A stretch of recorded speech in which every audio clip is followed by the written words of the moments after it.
Coming up on In-Flight Snack, it's over. The Jets season ended in Buffalo on Sunday as they lose 32-6, a blowout loss where it fell apart on the sideline. The quarterback was benched. A lot of different moving parts here. Bilal and I kind of sorted through it, how this season is going to go the rest of the way, and if there's any positive that can come out of this, what the Jets can do moving forward to, I guess, save their season in a sense that it doesn't fall apart and get completely ugly. Even if that doesn't mean making the playoffs. Is there any benefit to that? What can happen the rest of the way? And we also broke down what went wrong in Buffalo on Sunday. All that and a whole lot more coming up next on In-Flight Snacks. Stay tuned. Let's go empty. Shotgun Fitzpatrick. Underneath. Powell catching current. Powell stays on his feet. He's gone. Touchdown. Jets. Bilal Powell. Hurts facing a four-man rush over the middle. It's intercepted. Picked off by Tony Adams. Adams on the run. Breaking tackles. Tossed down inside the 10. Tries this year. Wilson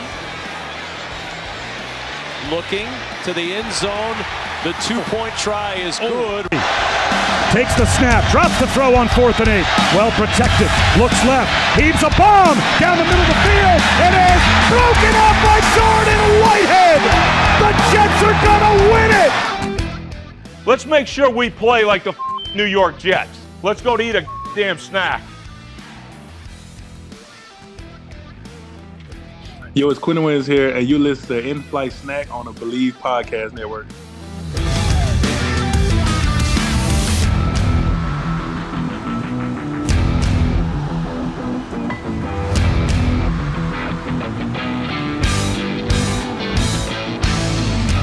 Welcome back to In-Flight Snack, a New York Jets podcast on the Believe Podcast Network. My name is Rami, Lavi. That is Bilal, Powell, and the Jets lose 32-6, a blowout loss in Buffalo, the worst game of the season by far.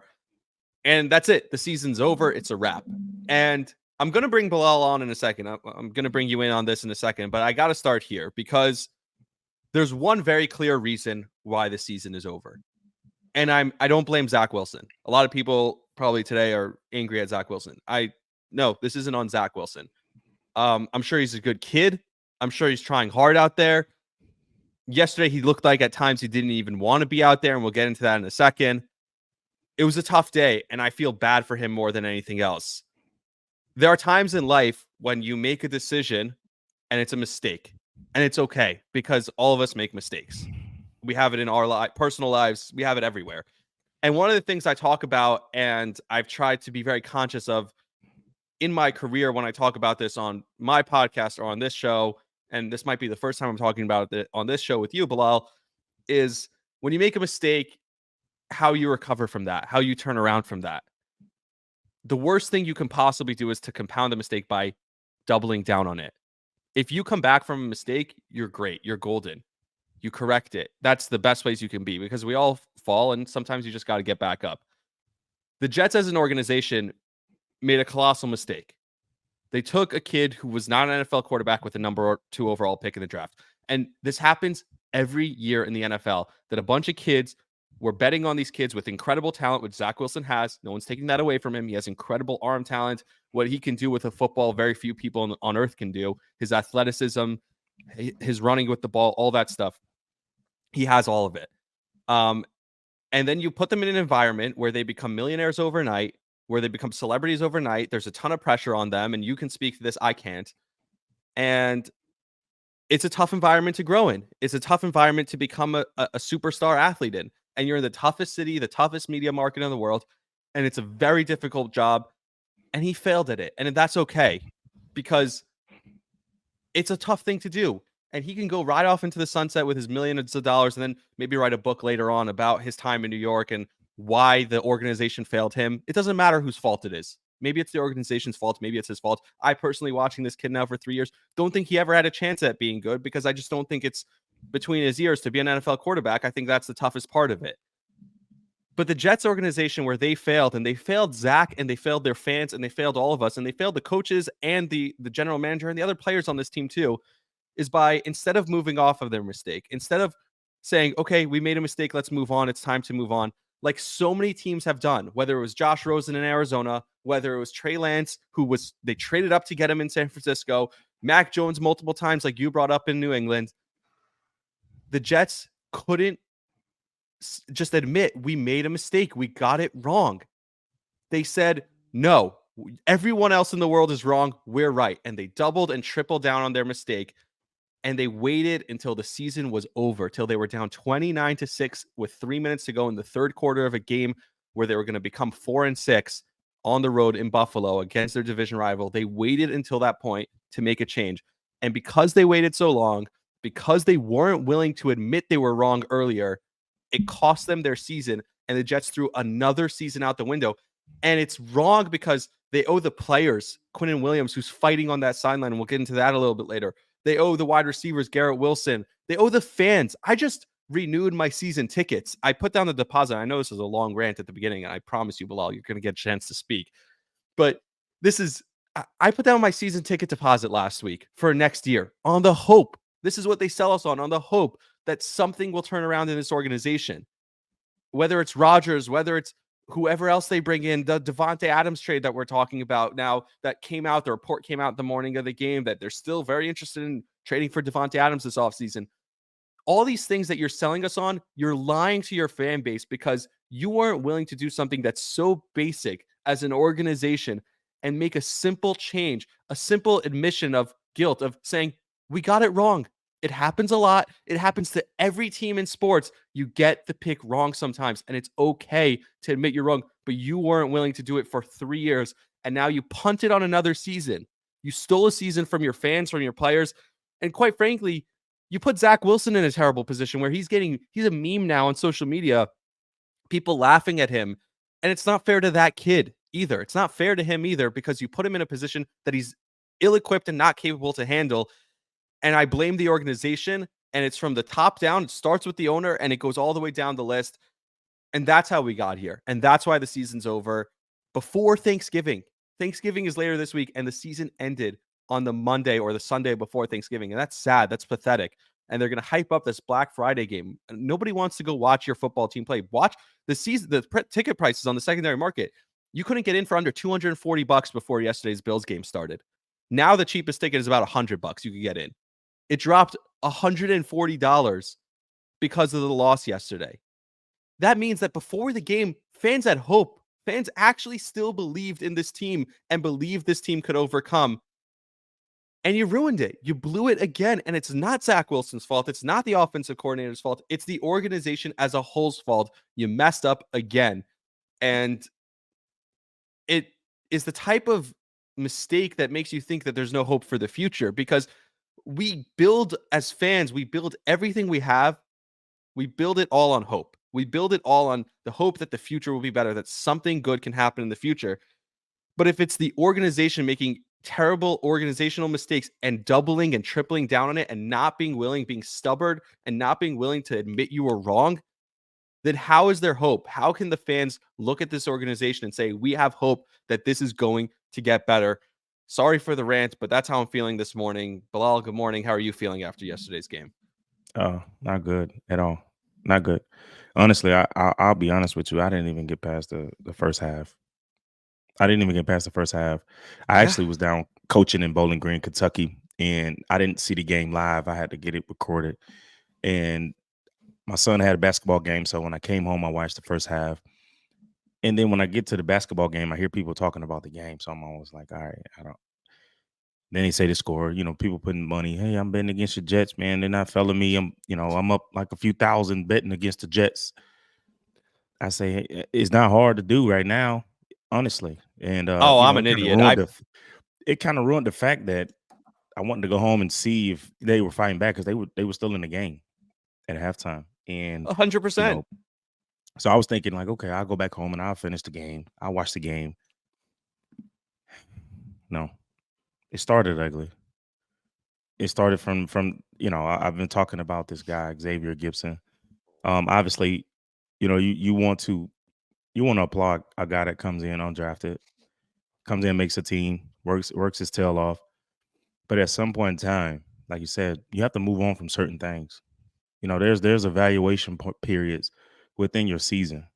And if you're not sitting at a certain point statistically during the season, then it's time to move the roster around. And I said that about Xavier because we only saw one explosive special team play, and he had one or two offensive plays. The return game is so vital, especially when you're talking about your quarterback being Zach Wilson. You need to have an impact in the return game, and I just didn't see that from Xavier Gibson. Like, I was with Andre Roberts, who was a Pro Bowler, and I watched what he did with the football in his hands on punt return and kick return. The way he got the ball, the way he set up his blocks, not only does it help him in returning, it helps his teammates. It helps his teammates. He set up blocks for his teammates, which made blocks easier, and he attacked angles. The thing about the football is attacking numbers, angles, and grass. That's why you have motions. That's why you have shifts. That's why you try to build certain formations with motions and shifts and all of these different things. And the way he ran the ball was setting up. He was you can just tell the difference, the level of, and maybe Xavier Gibson will become that guy one day. But as of right now, there should have been a change at return. That is so a there very will be moving forward. Oh, by the way, they did announce that. Yep. Oh yeah, I mean, you giving up the football. He's running into the back of his By the way, you blockers. could call a fair catch in the field of play this year. It's a new rule. But bring it Does he out. know that? I was okay. It was a short kick. I mean, take it out. We want short kicks. But the way he's running is he's not setting it up. Like, there's a difference in what he's doing.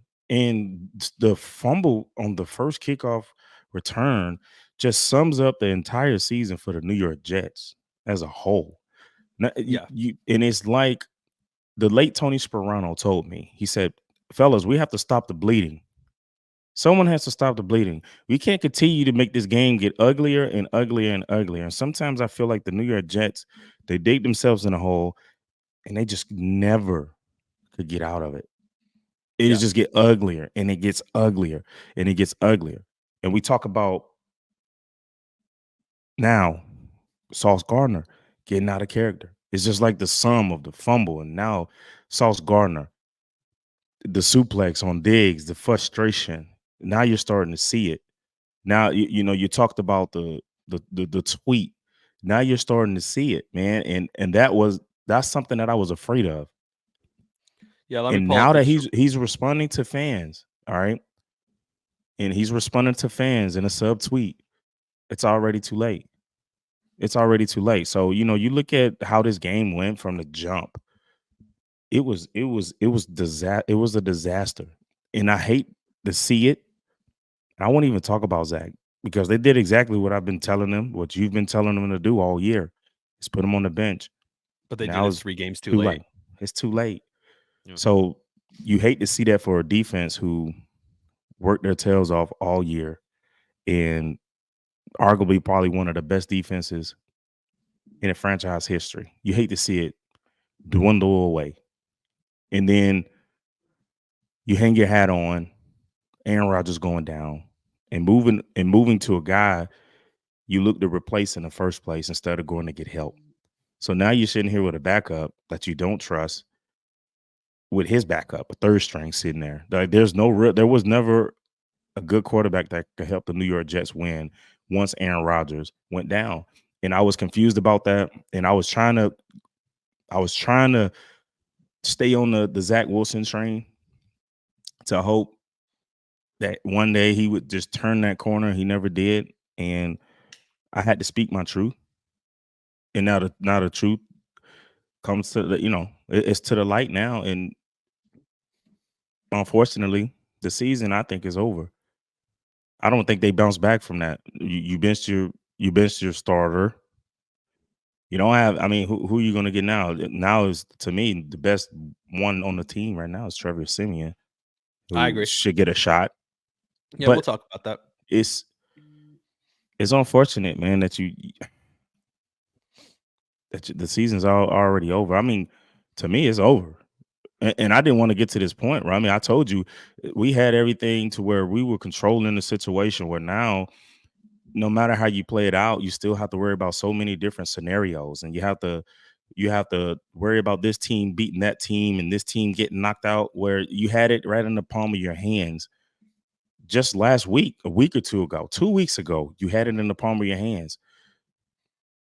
I don't know. I'm you talk about your rant. It's just self-inflicted wounds. It's just undisciplined. Um, I'm watching the defense. Like that running back Cook he didn't get touched until he was at the second level. And then opposite, 100%. Breece Hall's running for his life. This guy's in the backfield. I don't know, man. It was just all bad, man. And with the offense playing that bad, not giving help to the defense, of course they're going to break. At some point in time, they're going to break. At some point in time, the defense is going to need to lean on the offense. That's what a team is about. And right now, the offense cannot help the defense. Yeah. And now we're giving up turnovers. You already know how that goes. We won't even put up a fight if we don't win the turnover battle. So let alone give away 4 turnovers. You see the outcome of that. So here we are again. I don't want to talk about Zach Wilson. So go ahead, Rami. Yeah, I think this is perfect because you can speak to this from a player's perspective. I can speak to this as a fan of the organization for a long time and someone who invests money in the organization. And so what we try and do on this show, and I think this is good that we're talking about this. I don't think we try and be overly professional or anything like that. We try and be honest. We try to just watch it and look at it and evaluate it. And if I were you and I wasn't watching the game live, I probably would have skimmed through the second half too, just to see if there's anything of note. But you have me texting you if anything of note happened in the second half. I wouldn't have lasted the second half if I wasn't watching it live. And just to go back, I know we talked about it before we started recording with the tweet that Sauce tweeted out 30 minutes after the game ended. He wrote, "Y'all must not know defense if y'all think I'm just allowing an 81-yard TD on that play. Yes, I could have still made a play, ... We got to be better."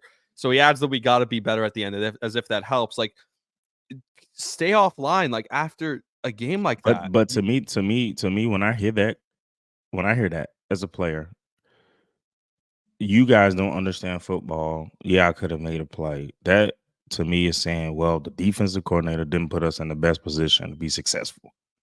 That's him pointing fingers. You know what I'm saying? That's, hey, I tried to make a play. I was out of place.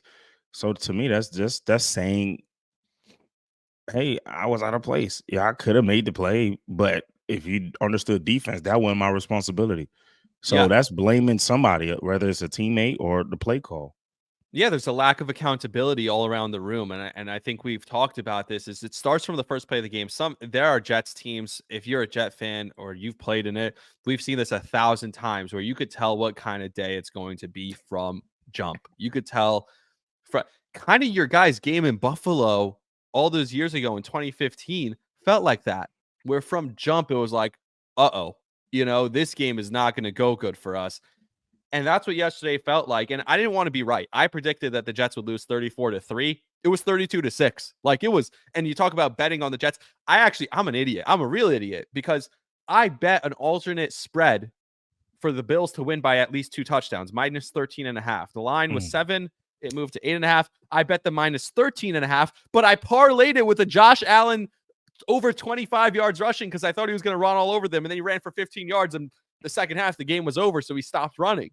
So I'm an idiot because I parlayed it. I would have won money, but I parlayed it. So don't bet parlays, people. Just take your free money on the Jets losing. And by the way, I don't even know if we'll talk about this later in the week. I don't even know if I'm going to bet them this week because, like, I think Miami stinks too. They almost lost the freaking 8-0 Connor. Like, it was a 13-point, like, it was 20-13. It was a 7-point game. Like, that game was pathetic too. We'll talk about that as the week goes on, but I digress. It felt like the game was over from the start. But the defense held them. They held them to a field goal, and then another, and then another. At some point, the defense was going to break, and the defense broke coming out of the half. That's when it felt like those first 2 drives. It felt like the defense broke, and that's a lack of accountability. And that starts with the head coach losing the room. Whether it was Garrett Wilson was angry on the sideline, yelling after he's wide open and Zach can't see him, and then I thought Quinn Williams yelling at everyone on the sideline. I actually loved it because he was like, guys, we still have to do our job. The offense is going out there and doing nothing. This is in the second half, so I'm not sure if you saw this, but he's walking up and down the sideline, yelling at everyone. And then the rest of the game, the defense actually was great. Now, I know it's garbage time at that point, and it didn't matter, but the last quarter and a half, the Bills were basically 3 and out on every drive. And credit Jeff Ulbrich also, because they fought. That fourth quarter, they came back and fought. Those first 2 drives of the second half, the defense looked like they gave up, and I don't blame them. I really don't. I predicted this. Again, I don't want to be right. I would rather be wrong and the Jets win, but I predicted this before the game that the defense would fall apart and start pointing fingers and all that stuff. But Quinnen and Ulbrich pulled them together and was like, guys, no matter what's going on the other side, we still need to do our thing. And so, like, this is where I ask you. You've been on teams that have had high expectations. You've been on teams that had no expectations. You've been on teams that started the season really poorly, and you knew already by November 15th or whatever date it is today that the season was over and you're not going to the playoffs. But some of those teams rise above it and they manage to stay afloat the rest of the year. Some of those teams fall apart.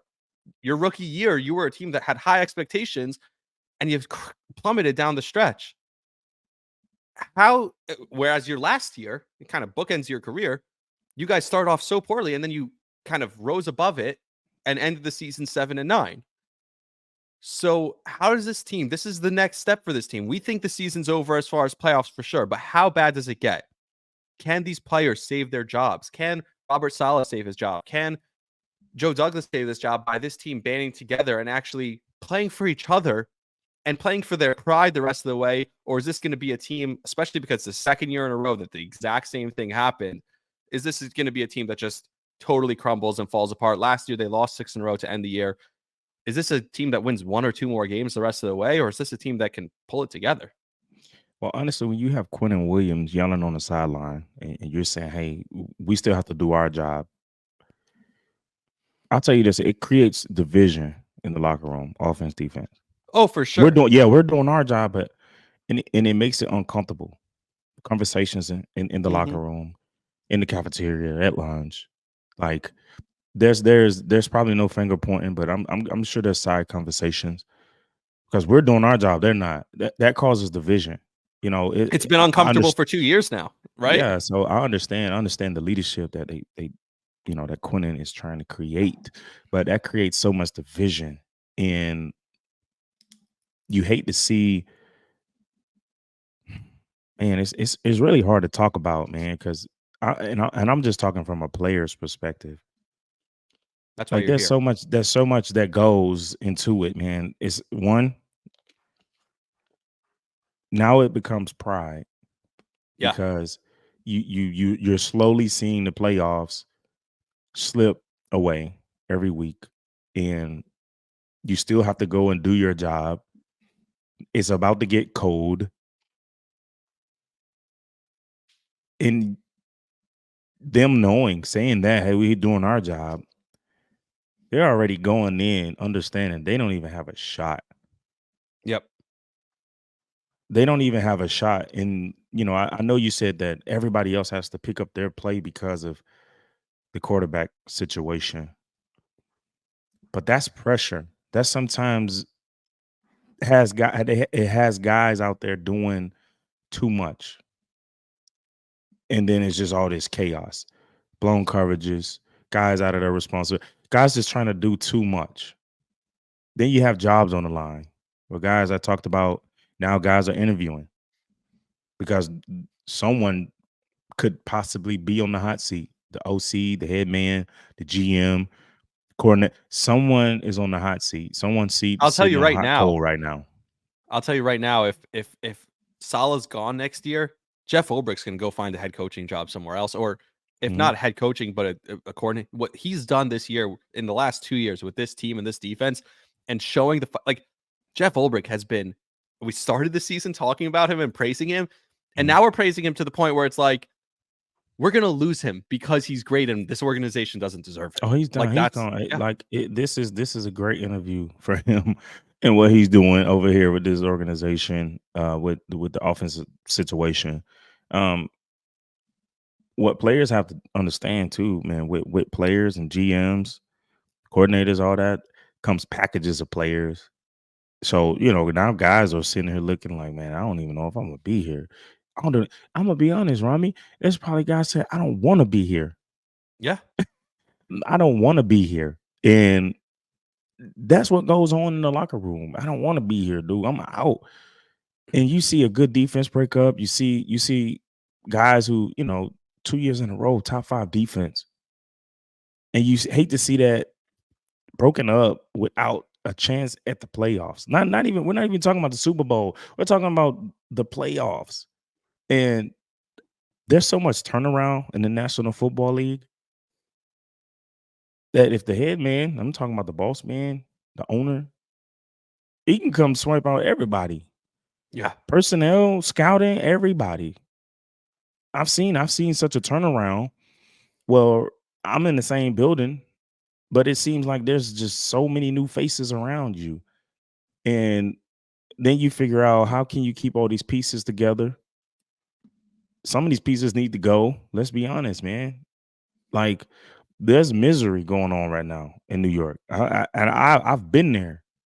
Yep. There's a lot of misery going on, and it's going to be divided down the middle. Offense, defense. I'm telling you right now. Can I ask you this? I do think the owner has a lot to do with the quarterback decision, and we've kind of alluded to it on this show, and it's been talked about other places. And I think it's clearly not Robert Saleh's decision, right? He's clearly not the one making the decision based on the things he said on the K show. And it felt like he's falling on the sword for the owner. The thing is, you could fall on the sword for the owner and then still lose your job because of it. Like, the owner could be mandating you, he's the owner, to start this kid, and then still you could end up losing your job because you weren't good enough with this kid who's not an NFL quarterback. So I feel bad for Robert Saleh from that perspective. He hasn't made a decision for the as far as the quarterback on Friday, although I don't think it's going. I don't know if it's going to be Zach. I don't think it's going to be Zach, but he hasn't made the decision. Boyle wasn't much better in the second half. Like, he was fine. He looked more competent than Zach, and he did a great job of actually praising Zach after the game. You see why he's a great locker room guy, why he's there. It certainly wasn't much worse than Zach, and I think Trevor Siemian would be better. And Zach Wilson, I feel bad for him again. He's not learning. Like, after the game, the media says to Zach Wilson, the media says, you had 0 completions to a wide receiver today. And he goes, no, I think we had 1 to Allen. As if that makes a difference that you had 1. Oh, so that makes you look much better, Zach. You had 1. And by the way, you didn't have 1 because it was negated because of a penalty. So, like, but why are you being combative? Like, I feel bad for Zach because he feels the need to defend himself because he's out on an island. It sucks. Like, it sucks for him. I feel bad for him. So those were just some points I wanted to, point out. But as far as the head coach, because that's, I think, where this can really fall on him, I want to go to 2013. Your third year in the league, right? Rex Ryan, you guys are losing. You guys are having a tough season. You're already out of the playoffs. And the team decides, we're going to fight for Rex Ryan. If we win a couple games here down the stretch and we knock the Dolphins out of the playoffs in week 17, right? The last game of the year, Rex has a chance to keep his job. And you guys fight for Rex. That's the game you threw the touchdown in. That's the game you shoved Geno into the end zone in. And then you guys win the game, and Woody comes down and announces in the locker room after the game, we're keeping Rex, right? I'm getting that right? That happened in 2013? Yeah. All right. And ultimately, he gets fired after the next year in 2014 when you guys lose. But do you think there's a sense of this team, okay, let's go battle? Like, was there a sense in the locker room, let's battle? We love this head coach. Let's go battle for him. And do you think there's a sense now with this team that they want to go out there and battle for Robert Saleh? Absolutely. I'm telling you, man, like I told you, he's a player's coach, and coaches come with packages. You build those relationships with guys, man. And honestly, the way they finish the season is going to dictate his future here. Honestly, it is. Yep. But like at what point, and I told a fan this, I said, but at what point are we going to raise our expectations as fans? At what point? Like, why do we always got to say, oh, they finished, they ran off with 6 wins, it's going to build momentum for next year, man? if you're not tired of hearing that, you have to be tired of hearing that. It's my father's birthday today. Shout out to him. Yeah, It's happy he could birthday. tell you 50 years of this, of watching this and It's- seeing this. Sucks. And you're right. I It couldn't sucks. We imagine. should've- I only been a fan for 4 years, Rami. exactly. So I can only Like- imagine what 50 feel like. He gets to the point where he's laughing about it, where it's comical to him, because it's just like, hey man, I don't know what to tell you. Like, this is, you come to expect it. You say, should the Jets fans raise their expectations? The organization has set the standard. We can't raise our expectations. But I don't think firing a good offensive coordinator or not a good offensive coordinator, but a good head coach and a good GM is the right answer. At some point, you need stability. And I think keeping these guys around and saying, all right, let's give you a real chance with a real quarterback, which they haven't had yet, is the right move. But if it's the right move, I don't trust this Jets organization to make it. They always somehow make the wrong move. I don't know. I do want to take a quick break because after the break, I have a suggestion for you that I think can help the locker room, can help Robert Saleh, can help bring back everyone together. We saw it's falling apart, and I want to give you a bunch of stats from how bad this offense was yesterday on Sunday in Buffalo. So we're going to take a quick break. I'll give you some of those stats, and then I'm going to ask you this question, and it might be an interesting question. You might think I'm wrong for asking it, but I want to hear your opinion, what you think, if this can help save the Jets season, or if not, save their season and save their jobs, at least save Robert Saleh and Woody Johnson, or not Woody, he's the owner, but save Robert Saleh and Joe Douglas's jobs. So we'll come back with that after a quick break. All right. Sure. All right, coming back, here's some stats I'll lay out for you from this Jets game. Just how bad this offense was, historically bad. The wide receivers as a whole had 11 targets in this game, only 3 catches. All of them were from Tim Boyle, none of them from Zach Wilson, for 16 total yards. Jets wide receivers had 16 total yards on Sunday. Brandon Eccles, their corner, had 18 yards, more than all the wide receivers combined on that one play, that one pass by Thomas Morstead, the punter. The Jets have had one touchdown drive of one player or more since October 1st. That's going back a month and a half now that they've had only one touchdown drive that was more than one play, and that was this game against Buffalo. They've had one touchdown in their last 13 quarters. They've had one touchdown in their last 43 possessions. And that today or yesterday, they had only 106 total yards of offense, and they had only 10 first downs. So that's how bad this team was. They were 0 for 11 total on third down yesterday, which makes them 22% on the year. They lost the turnover battle. It has to be dead last. Yeah, it is dead last. It has to be. That's horrible. Yep. Their turnovers, they lost the turnover battle 4-1, and it's not even 4-1 because the one that Josh Allen had was a Hail Mary at the end of the first half. Their time of possession, they lost 37-23. And on the one touchdown drive they had, their 2 biggest plays of the drive where they gained the most yards were Thomas Morstead throwing it for 18 yards and a 15-yard roughing the passer call that they got that gave them 15 yards. So 33 yards of offense on that touchdown drive came from a penalty and a special teams play. Ironically, they were 4 for 5. They had been 4 for 4 on fourth down until the last interception on fourth down by Boyle, where at least he didn't take a sack, right? Zach Wilson would have taken a sack on fourth down. So that brings me to this. The offense is broken, and they've fallen apart, and you see why Tim Boyle's such a good locker room guy. And you see why Zach Wilson's not. Look, again, I don't blame him, but it was symbolic when he ran onto the field and he fell. I don't know if you saw this. It's all over social media. He was running onto the field and he trips over his own legs. And Tracy Wolfson said he got up and he was laughing at the sideline, like, haha, he's able to laugh about himself. And then he immediately threw an interception, like the next play, his next pass attempt, which was a terrible play. Like, Zach Garrett wasn't even close to open. And then when Robert Saleh tackled him on the sideline also later in the game, when Saleh literally took him down, he was trying to protect him, but it was like a funny image that was going around on social media. So what I have for you is this. I think the Jets are lost, and I think a part of it is how broken the locker room can get. And I think there's something here where they're tiptoeing around each other and there's an uncomfortableness in the locker room. And you know this kid's not the answer. and I don't think any other team in the league would pick him up. Do you cut him? Do you just cut Zach Wilson? Is that the best decision for the Jets right now? For him, it's good for the kid. Maybe he gets an opportunity on a practice squad somewhere else. Maybe someone like it's not good for his mental health to go through this over and over again. I feel bad for him. This team feels like they're walking on eggshells. So 2 years already. Last year, they're wearing Mike F. and White t-shirts after one game. So clearly this team isn't in love with Zach Wilson, right? As teammates. Like, there's something there, and maybe it'll just lift the cloud, and maybe people will just feel more relaxed and energized if he's just not there and he's not around anymore. And there's someone else we'll talk about in a second who wasn't around this week. But do you think that that can help in any way? Just like, okay, we're not cutting you because we don't like you. We just want you to. Setting you free, Zach Wilson. Yeah, I think you do it after the season. You know what I mean?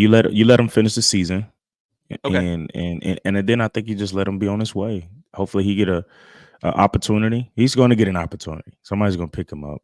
He's going to get an Some opportunity. guy's going to be arrogant and be like, "Oh, he's got so much arm talent. Yeah. I can fix him."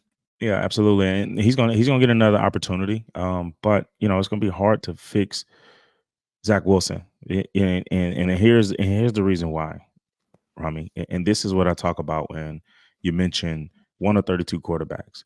Josh Allen. When you watch Josh Allen, I saw Josh Allen eyes go left, go middle, go right, and he had that shot clock in his head to where he knew that pass rush was coming, maneuvered through the pass rush lanes, eyes downfield, seeing the defender now coming to stop the run and dishing the ball. That is a starting quarterback. You're saying an NFL quarterback. That's an NFL quarterback. I seen the New York Jets bring a blitz, all-out blitz. Josh Allen did not complete the pass, but his receiver was in the area. And get this, it's more than just getting the ball over there. Josh Allen put the ball where only his guy can get it. If it was not for him, it was out of bounds. He understood it was man to man. He put this ball to where my guy's going to get it or I'm throwing it out of bounds. That's a quarterback. This guy making audibles and putting guys in the right situation. And then you flip that. I don't even have to talk about Zach Wilson. All these Zach believers who were coming at me, that is what a quarterback looks like. That's what I've been trying to tell you guys that Zach Wilson doesn't have. He doesn't have that. He doesn't have that, like you said, that leadership. I guarantee you when he's talking in the huddle, when he's getting guys rowdy, no one's listening to Zach Wilson. They're not, because they had Mike White shirts last year. They've been lost respect from Zach Wilson. The team silently almost moved on from him by going to get Aaron Rodgers, like you said. Not so silently. I mean, pretty publicly. And paid him a lot of money. And you have Quinnen Williams on Hard Knocks going, "Thank you, Aaron Rodgers. Shout out for coming to help us." Like, everyone was pretty open about this is Rodgers' team. But that lets you know the respect that they have for Zach. Or lack thereof. And everybody already knew when he was under center. And the players already knew. No matter, I felt like their energy has been fake all year. This fake hype. Once Aaron Rodgers went down to just this hype. It's just this fake hype that they had to almost pump themselves up because they knew they couldn't get down in the dump because it is a long season. So they just had this fake hype of, Zach Wilson. And they slowly started to see, and now it's starting to get so divided in the locker room that honestly, the New York Jets after this season should move on from Zach Wilson and allow him to go on to another place and get an opportunity. I've seen it. I've been around. I don't know how many quarterbacks I've had. I don't know how many came. I'm talking about early picks. I'm talking about, guys who were big time in other organizations that came that was like, you just don't work here. Maybe you get another opportunity. Give him that opportunity to go play somewhere else. Don't bring him back for that frustration. I know he's frustrated. I know he's like uncomfortable. Come on, man. Like, you look in his face. Guys laughing at himself, tripping over, and then throw an interception. Like, I already know how these fans are. I mean, you see them, they're starting to get the sauce. You know what I mean? So it's just like, come on, man. Like, let him go. Let it be. He's not. Josh Allen showed you guys what, and he talking about a guy that went against the number 1 defense. And he didn't go against a slouch defense. Like that was a starting quarterback that you saw. And Josh came into the game facing all the criticism in the world, basically, about how this is a guy who's turning it over too much, and he understood the assignment. He came in, he had that clock in his head, and he had a point to prove, like, I'm going to do this. And that's why I say, like, this is not even on Zach, because the whole organization should have seen. If you and I can see it, the organization should have seen. They've seen it, like you said, 1,000 times. They've seen it. Here are some of the quarterbacks you played with: Mark Sanchez, Sam Darnold, Geno Smith, Ryan Fitzpatrick, Josh McCown, Joe. Did you play with Flacco at all? No, I didn't. Tim Tebow, Bryce Petty, Michael Vick, Matt Sims, Luke Falk. You've played with all these guys, right? David Fales, Greg McElroy, who's actually great on the College Game Day broadcast, I'm pretty sure. Trevor Siemian, you played that one game with. That's like 10 guys that you played with. You know what I'm saying? Like, the point is, they've seen this so many times. The organization should have recognized that this kid just isn't it. This kid can't be here. And you talk about guys trying to make up for it. They feel like they have to do something. Connor Rogers brought up a great point on the Jets postgame on SNY. I sent you this clip. Connor Rogers basically said, like, CJ Mosley, there was one point where he could have made a tackle like 4 yards short of a first down when they ended up going for it on 4th down, the Bills, and scoring the touchdown on the 4th and 1. Before that, they had 3rd and 8. And CJ could have tackled him like 4 yards short of the first down, and it would have been 4th and 4, and they probably punt or kick it or whatever it was. I don't remember the exact situation on the field. But CJ's trying to punch the ball instead of tackling, and you don't even blame CJ because he knows if I don't get a turnover here, it doesn't matter because Zach can't drive the field. So this is what we talk about. Everyone's playing worse because they're trying to make up for trying to do too much. A guy like Xavier Gibson is like, I need to take it out because I need to get a return. Starting at the 25 is not good enough for Zach Wilson. I need to get a big return. Otherwise, we're screwed. Everyone on this team is trying to make up for Zach. And like you said with Josh Allen, like, that's where a leader just comes together and is like, all right, everyone settle down. We got this. A leader of the team who's not there and wasn't there on Sunday is Aaron Rodgers. And somebody asked this question, and I don't even know the answer to this. Would they have benched Zach Wilson if Rodgers was there? Or would they be looking over their shoulder like, does he want this? Are we sure? Like, he kind of likes Zach. He's taking a liking to him. Like, he wasn't there. I was happy he wasn't there. Like, I think some distance actually helped. But is he now holding something over this team now? Is there a certain cloud coming from Rodgers being around? I don't know. I mean,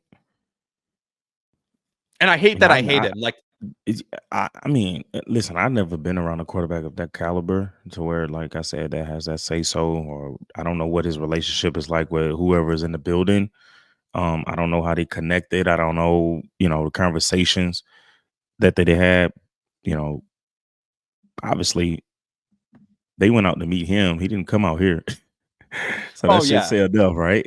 But and Woody Johnson wearing his stupid chain and like going out to the field and quote tweeting Aaron Rodgers. It's so funny. I have these Woody truthers now in my mentions because I've been tweeting about what a bad organization they've been since for as long as Woody's owned the organization. They've been awful, and I don't think that's disputable. And at the end of the day, when an organization sinks, it sinks from the head down and starts with the owner. And I have these people in my mentions like tweeting me like, "Oh no, you're an idiot. You don't know anything." Like, why would anyone defend that guy? Like, what has he ever done for you? So we talked about there being like Twitter bots and fake accounts.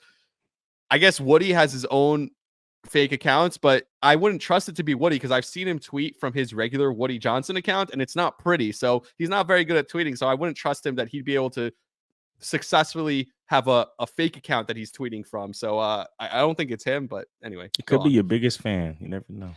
Yeah, exactly. Some people, if you're listening to every word of mine and then tweeting at me defending Woody Johnson, like, I appreciate you. Thank you. Now, talking about Woody Johnson, and I know obviously we talk about, at what point as a coach do you say, okay, I'm on the hot seat? At what point do you say, okay, I have to go against the grain? Like, at what point, right? Do you fight back? If it's true that it's out of his control to bench Zach Wilson, like, why all of a sudden? Right. So that's what I'm saying. know, I think so at some point it's like, hey, if I'm not going to go down, because if it falls apart, Salah's going to get fired. Even if Woody's the one telling him to start Zach Wilson, he's going to get fired anyway. So I think the point is where like he's like, hey, if you're going to fire me for starting him, at least let me try and not start him, because you're going to fire me either way. Right. So at least let me defy you and try and see if that wakes something up. I think he waited too late. I think he waited 3 weeks too late. By the way, like, it's so funny. 11 weeks. I kind of miss Aaron Rodgers. Like Aaron Rodgers standing on the sideline and throwing pregame and the camera cutting to him 1,000 times, because at least it distracted us from the Jets play on the field a little bit. Like the Jets are so bad on the field that cutting to Aaron Rodgers on the sideline was actually more entertaining. So I kind of miss that. I kind of miss those updates. I guess we'll get to see him on tomorrow on Pat McAfee.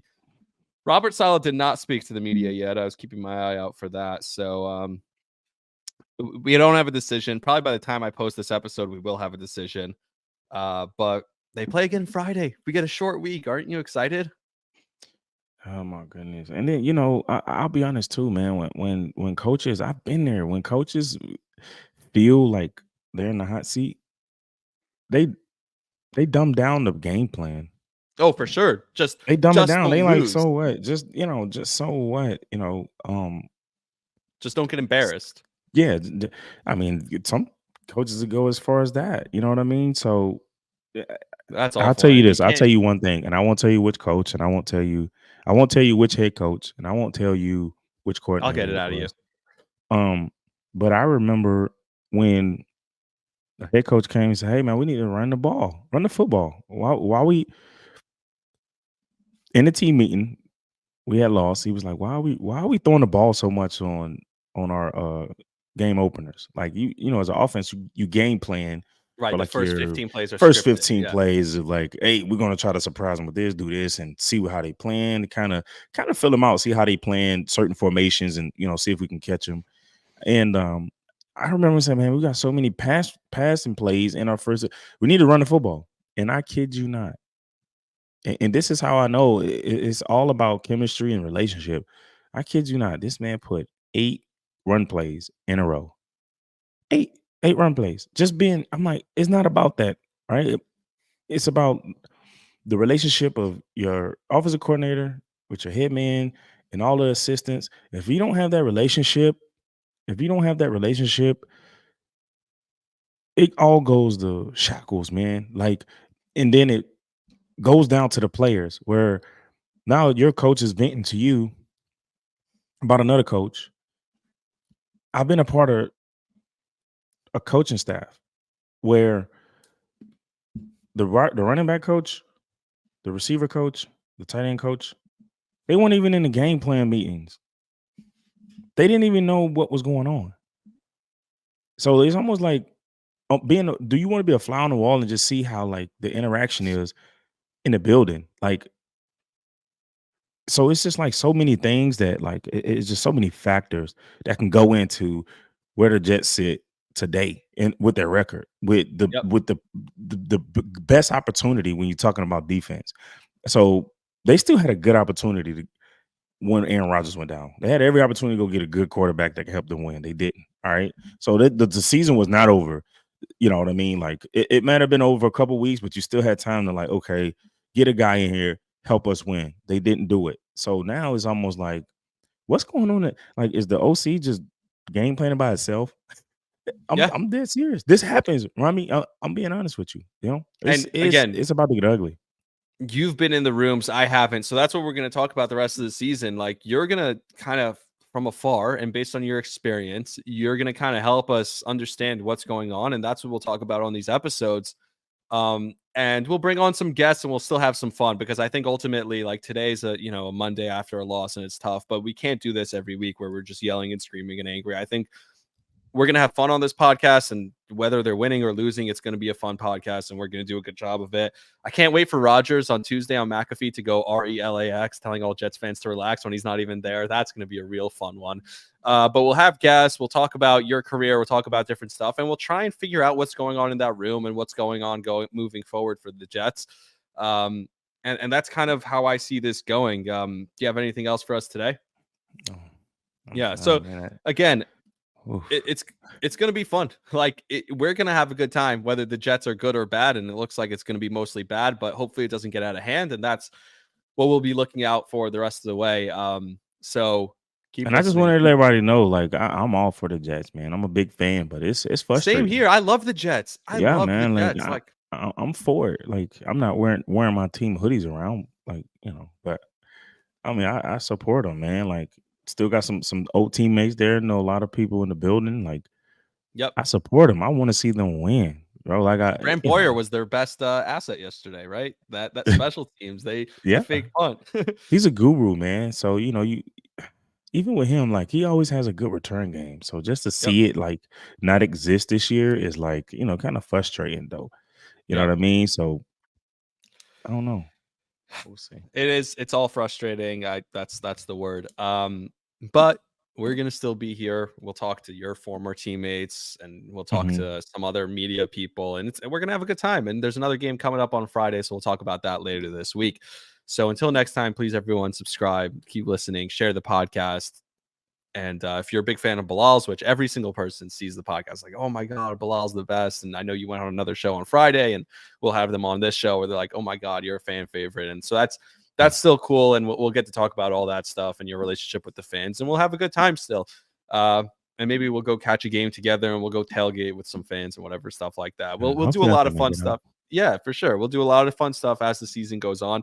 Unfortunately, we don't think this season is heading in any positive direction, but hey, there's always next year, and Aaron Rodgers will be back, and we'll do the whole thing all over again from the beginning. So that's all I got. Until next time, like, subscribe, share it with a friend, and we appreciate you for listening. Yes, sir. Let's go to eat a damn snack.